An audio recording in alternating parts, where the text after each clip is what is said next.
പരാതി തുറക്കാനുള്ള കാരണം ആദ്യം തൊട്ടേ ഇവർ ചെയ്യുന്ന ഈ സൈബർ അറ്റാക്സിൽ ഞങ്ങൾക്ക് വൈരുദ്ധ്യം തോന്നിയിരുന്നു.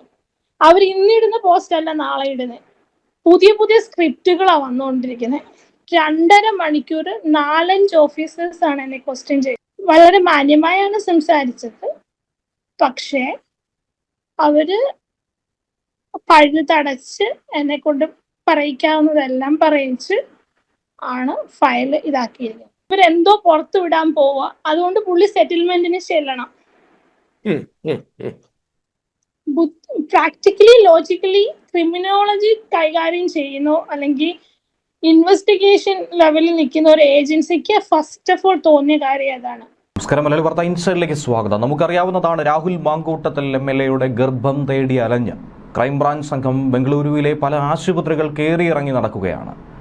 ഇതുവരെയും പരാതി നൽകാത്തതുകൊണ്ട് ആ കേസും നിലനിൽക്കില്ല എന്നുള്ള അനുമാനത്തിലേക്ക് എത്തിയ സാഹചര്യത്തിൽ ഈ അവസ്ഥയൊക്കെ തന്നെ അഭിമുഖീകരിക്കേണ്ടി വന്നവരിൽ നിന്നും മൊഴിയെടുക്കാനുള്ള ഒരു തത്രപ്പാടിലാണ്. ഇതിനിടയിലാണ് ഏറ്റവും നിർണായകമായ ഒരു അഭിമുഖം കൂടി ഇപ്പോൾ പുറത്തു വന്നിരിക്കുന്നത്.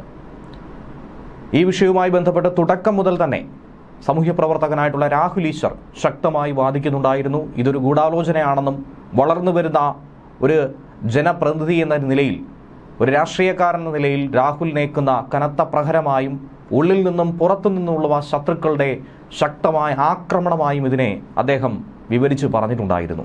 ഏറ്റവും ഒടുവിൽ ഇതാ അതിനിർണായകമായ ഒരു അഭിമുഖം കൂടി പുറത്തുവിടുകയാണ് രാഹുൽ ഈശ്വർ. പോലീസ് ക്രൈംബ്രാഞ്ച് മൊഴിയെടുത്ത ആ പരാതിക്കാരി ഇതാണ്. ക്രൈംബ്രാഞ്ചിന് മുന്നിലേക്കെത്തി എന്താണ് സംഭവമെന്ന് തുറന്നു പറഞ്ഞ് ഇതിലെ സത്യാവസ്ഥ പുറത്തു കൊണ്ടുവരണമെന്ന് ആവശ്യപ്പെട്ട ആ പരാതിക്കാരിയുമായി ബന്ധപ്പെട്ടുള്ള അഭിമുഖമാണ് ചുവടെ ചേർക്കുന്നത്. പിന്നെ എന്റെ ഈ പരാതി അറ്റാച്ച് ചെയ്യപ്പെട്ടത് കൊണ്ട് ഇവർക്ക് ഇനി ഒരു ഇരയെ സൃഷ്ടിച്ച് അയാളെ ഉപദ്രവിക്കാൻ പറ്റില്ല. കാരണം ഞങ്ങൾക്ക് നിയമങ്ങൾ അറിയാം. ഞങ്ങൾ കൊടുത്ത ഫൈൻഡിങ്സിൽ ഞങ്ങൾക്ക് ഞങ്ങളുടേതായ എവിഡൻസസ് ഞങ്ങളുടെ കയ്യിലുണ്ട്. ആ സാഹചര്യത്തിൽ ഇനി അദ്ദേഹത്തെ പൊളിറ്റിക്കൽ ഒരു എനിമിറ്റി കാരണം കൊടുക്കാൻ ഇനി ഒരു സർക്കാരിനോ ഒരു രാഷ്ട്രീയ പാർട്ടിക്കോ കഴിയില്ല. അതായിരുന്നു ഞങ്ങളുടെ ലക്ഷ്യം. വെരി നൈസ് മാം. ഇന്ന് ഒരുപക്ഷെ മാഡം പോലീസിനെ കാണുകയും ഇന്ന് മൊഴി കൊടുക്കുകയും ഒക്കെ ചെയ്തിട്ടുണ്ട്. അപ്പം വെളിയിൽ പറയാൻ കഴിയുന്ന കാര്യങ്ങൾ, അതായത് ലഭ്യമായി പബ്ലിക് ഡൊമൈനിലേക്ക് പറയാൻ കഴിയുന്ന കാര്യങ്ങൾ എന്തൊക്കെയാണ് നിങ്ങൾ പോലീസിനോട് ഷെയർ ചെയ്തത്? മുഖ്യധാര മാധ്യമങ്ങളിൽ വന്ന പല അലിഗേഷൻസും രാഷ്ട്രീയ ഭേദമന്യേ, ഇന്ന രാഷ്ട്രീയ പാർട്ടിയിൽ ഇല്ലാതെ, അത് അദ്ദേഹം ഉള്ള പാർട്ടിയാണെങ്കിലും അതിന് പുറത്തുള്ള ആൾക്കാരാണെങ്കിലും കൂടി ചേർന്ന ഒരു ഗൂഢാലോചനയാണത്. അതിന് വ്യക്തമായ തെളിവുകൾ ഞാൻ കൊടുത്തിട്ടുണ്ട്. ഇനി ബാക്കി അത് പ്രൂവ് ചെയ്യേണ്ടത് ക്രൈംബ്രാഞ്ചിന്റെ കടമയാണ്. അത് പ്രൂവ് ചെയ്യേണ്ട മാർഗങ്ങൾ ഉൾപ്പെടെയാണ് ഞാൻ സജസ്റ്റ് ചെയ്തിരിക്കുന്നത്. അതായത് ഒന്നുകൂടെ നമ്മുടെ കാണുന്ന പ്രേക്ഷകർക്ക് വേണ്ടി മാഡം കൊടുത്ത പരാതിയും മാഡം കൊടുത്ത തെളിവുകളും രാഹുൽ മാങ്കൂട്ടത്തിലിനെ കുടുക്കാൻ ഒരു ഗൂഢാലോചന നടന്നിരുന്നു എന്നും രാഹുൽ മാങ്കൂട്ടത്തിൽ എന്ന വ്യക്തിയെ തേജോവധം ചെയ്യാനോ സമൂഹത്തിന് മുമ്പിൽ താറടിച്ച് കാണിക്കാനോ അങ്ങനെ പ്ലാൻഡ് ആ ഒരു മൂവ് നടന്നു എന്നുമാണ് നിങ്ങൾക്ക് കണ്ടെത്താൻ കഴിഞ്ഞത്, അല്ലേ? അതെ. മെയ് 15 ഒരു സ്ത്രീയുടെ ഫേസ്ബുക്ക് പോസ്റ്റിലൂടെയാണ് ഈ ഒരു അലിഗേഷൻ സൃഷ്ടിക്കപ്പെടുന്നത്. അന്ന് മുതൽ ഒരു ബ്ലാക്ക് മെയിലിങ്ങിന്റെ ഒരു ഫസ്റ്റ് ലെവലാ തുടങ്ങിയത്. ഇവരെന്തോ പുറത്തു വിടാൻ പോവുക, അതുകൊണ്ട് പുള്ളി സെറ്റിൽമെന്റിന് ചെല്ലണം.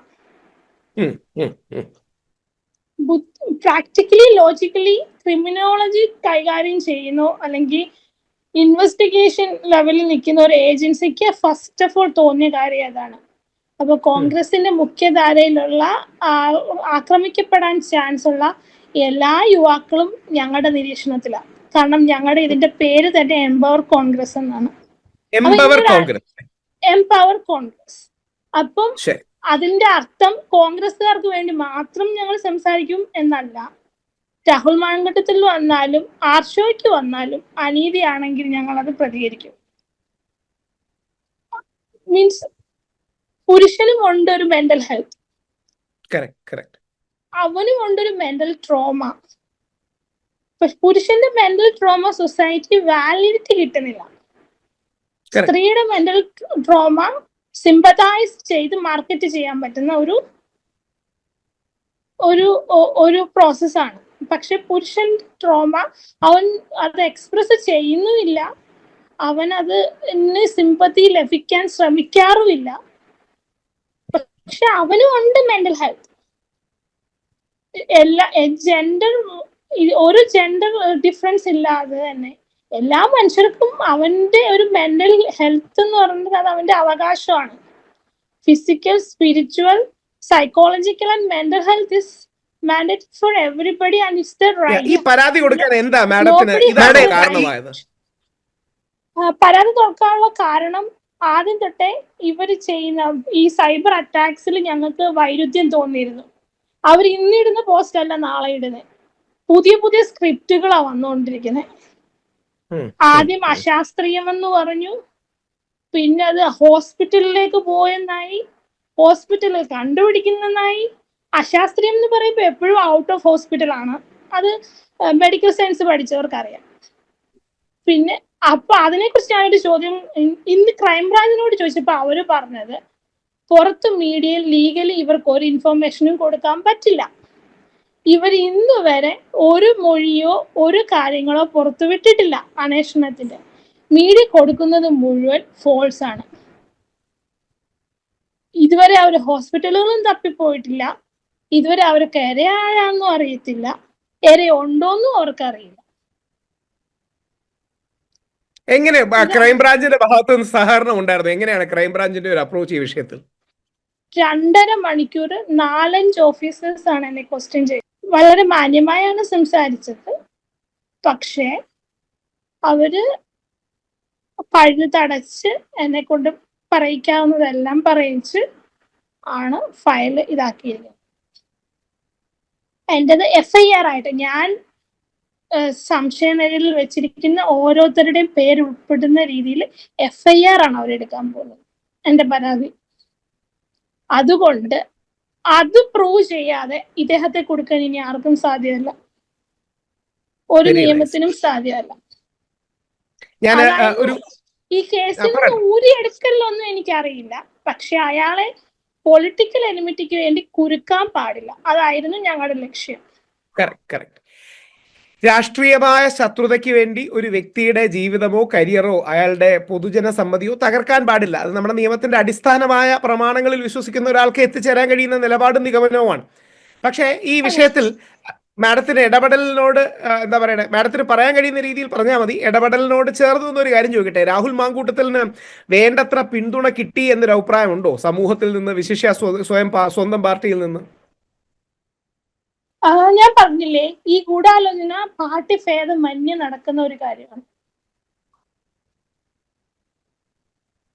അപ്പം ഒരു വിഭാഗം അകത്തും ബാക്കി പുറത്തുമാണ്. അതുകൊണ്ട് തന്നെ ഇല്ല, അദ്ദേഹത്തിന് ഒരു നീതി ലഭിച്ചിട്ടില്ല. ഇനിയും ഈ കേസ് എങ്ങനെ പോകുന്നതാണ് മാഡത്തിന്? അത് ഞങ്ങള് പ്രേക്ഷകർക്ക് വേണ്ടി ഞങ്ങൾ നൈറ്റാണ്, മാഡത്തിൻ്റെയും കൂടെ കൺവീനിയൻസ് വെച്ച് നമ്മൾ നൈറ്റാണ് ഇരിക്കുന്നത്. നാളെ എനിക്ക് മറ്റൊരു പ്രോഗ്രാം ഉള്ളതുകൊണ്ട് മാഡം അതുകൊണ്ട് 1-2 പെട്ടെന്ന് കാര്യങ്ങളും കൂടി. ഒന്ന്, ഈ കേസ് എങ്ങനെ പോകാനാണ് സാധ്യത? എന്താ മാഡം കരുതുന്നത്? ഈ കേസ് മുന്നോട്ട് പോകില്ല. ഫസ്റ്റ് ഓഫ് ഓൾ ആ ഓഡിയോയുടെ സുതാര്യത ഉൾപ്പെടെ എനിക്കറിയാം. ആ പുറത്തു വന്ന ഓഡിയോയുടെ സുതാര്യത ഞാൻ പറഞ്ഞല്ലോ, ഞങ്ങൾ സകല ഇൻവെസ്റ്റിഗേഷൻസ് നടത്തിയിട്ടിരിക്കുന്ന ആളാണ്. എനിക്കത് ഉറപ്പുണ്ട് അതെന്താണ് സംഭവിച്ചത്.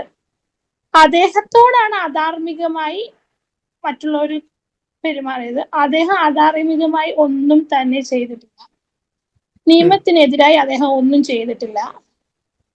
ഇത് തികച്ചും ഒരു ഗൂഢാലോചനയാണ്. ഇത് മറ്റ് ഇൻഫ്ലുവൻസുകൾ ഇല്ലെങ്കിൽ കോർട്ടിൽ ഇത് തള്ളിപ്പോവും. ഇതിലൊരു ടൈം ലൈൻ എന്നത്തേക്കാണ് നമ്മൾ നോക്കുന്നത്? കാര്യം ഇപ്പൊ 2-3 പ്രശ്നങ്ങൾ വരുന്നുണ്ട്. ഒന്ന് സെപ്റ്റംബർ 15 നമുക്കെല്ലാം അറിയുന്നത് പോലെ സെപ്റ്റംബർ 15 നിയമസഭ വീണ്ടും തുടങ്ങുകയാണ്. അപ്പൊ രാഹുൽ മങ്കാട്ടത്തിൽ വരുമോ ഇല്ലയോ എന്നൊരു ചോദ്യം മാധ്യമങ്ങളിലും പൊതുസമൂഹത്തിലും നിലനിൽക്കുന്നുണ്ട്.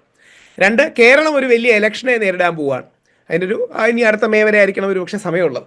അപ്പോൾ ഇതൊക്കെ പ്രധാനപ്പെട്ട യാഡ് സ്റ്റിക്സ് ആണ്. നമ്മുടെ നാട്ടിലെ കേസുകൾ പലപ്പോഴും അറിയാം, വർഷങ്ങളോളം നീണ്ടുപോകുന്ന ഒരു പ്രക്രിയയാണ്. പോലീസ് അന്വേഷിച്ചു എന്ന് പറഞ്ഞുകൊണ്ടിരിക്കുകയാണ്. അപ്പോൾ ഇതിൻ്റെ ഒരു ടൈം ലൈൻ എങ്ങനെയാണ് മാഡം കാണുന്നത്? ഫസ്റ്റ് ഓഫ് ഓൾ ഇത് പോലീസ് സ്റ്റേഷനിൽ രജിസ്റ്റർ ചെയ്തിട്ട് വന്ന കേസല്ല, ഡയറക്റ്റ് ക്രൈംബ്രാഞ്ച് എടുത്ത കേസ്. അതിന് വലിയ സാധ്യതകളില്ലെന്നാണ് ഞാൻ മനസ്സിലാക്കിയിടത്തോളം.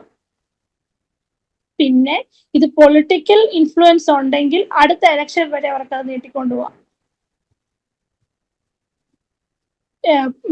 രാഹുൽ മാങ്കൂട്ടത്തിനെ ഇരയാക്കിക്കൊണ്ട് ഇതര പാർട്ടികൾക്ക് അടുത്ത ഇലക്ഷൻ വരെ ഈ കളി മുന്നോട്ട് കൊണ്ടുപോകാൻ പറ്റും. അല്ല, പൊളിറ്റിക്കൽ ഇൻഫ്ലുവൻസ് ഇല്ലെങ്കിൽ അവർക്ക് മാക്സിമം ഒരു 6 വീക്സിനുള്ളിൽ ഇത് അവസാനിപ്പിക്കേണ്ടി വരും.